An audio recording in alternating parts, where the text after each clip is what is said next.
Hi friends, അപ്പോൾ നമ്മൾ ഈ ഒരു വീഡിയോ പറയാൻ പോകുന്നത് മാച്ച് നമ്പർ 8 ആണ്. KCLൻ്റെ മാച്ച് നമ്പർ 8 കിടിലൻ മത്സരമായിരുന്നു. മാച്ച് നമ്പർ 8 KCL സീസൺ 2ൻ്റെ ഏറ്റവും മികച്ച ഒരു സ്കോർ പിറന്ന ദിവസം കൂടിയാണ് മാച്ച് നമ്പർ 8-നകത്ത്. ആരിസ് കൊല്ലവും ബ്ലൂ സ്റ്റാർ ടൈഗേഴ്സും തമ്മിൽ ഏറ്റുമുട്ടിയ മത്സരം.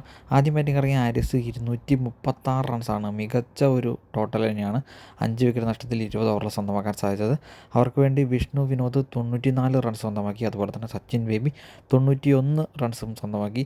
അങ്ങനെ ടോട്ടൽ 236 എടുക്കാൻ അവർക്കായി. മികച്ച ഒരു ടോട്ടൽ ബ്ലൂ സ്റ്റാറിനെതിരെ എടുക്കാനായിട്ട് അവർക്ക് സാധിച്ചു. ബ്ലൂ സ്റ്റാറിന് വേണ്ടി ജെറിൻ 2 വിക്കറ്റും മുഹമ്മദ് ആഷിഖ് 1 വിക്കറ്റും KM ആസിഫ് 1 വിക്കറ്റും സ്വന്തമാക്കി.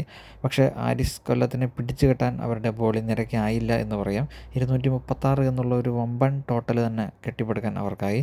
പക്ഷേ മറുപടി ബാറ്റിംഗ് ഇറങ്ങിയ ബ്ലൂ സ്റ്റാർ രണ്ടും കൽപ്പിച്ച് തന്നെയായിരുന്നു അവരുടെ ബാറ്റിംഗ് തുടങ്ങിയത്. ഓപ്പണിംഗ് ഇറങ്ങിയ സഞ്ജു 121 റൺസാണ് അദ്ദേഹം അടിച്ചു കൂട്ടിയതെന്ന് പറയാം.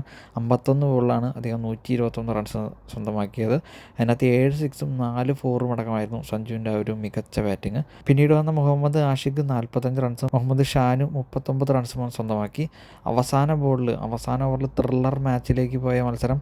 അവസാന ബോൾ 6 അടിച്ച് ബ്ലൂ സ്റ്റാർ അവർ കളി തിരിച്ചു പിടിക്കുന്ന കാഴ്ചയാണ് കണ്ടത്. ഒരു ചേസിങ് ത്രില്ലർ മാച്ചായിരുന്നു ഇന്നത്തെ മത്സരം, മാച്ച് നമ്പർ 8. അപ്പോൾ ഇതുപോലത്തെ കൂടുതൽ വീഡിയോസിനായിട്ട് നമ്മുടെ ചാനൽ സബ്സ്ക്രൈബ് ചെയ്യുക. അപ്പോഴത്തേക്കാണ് ബൈ.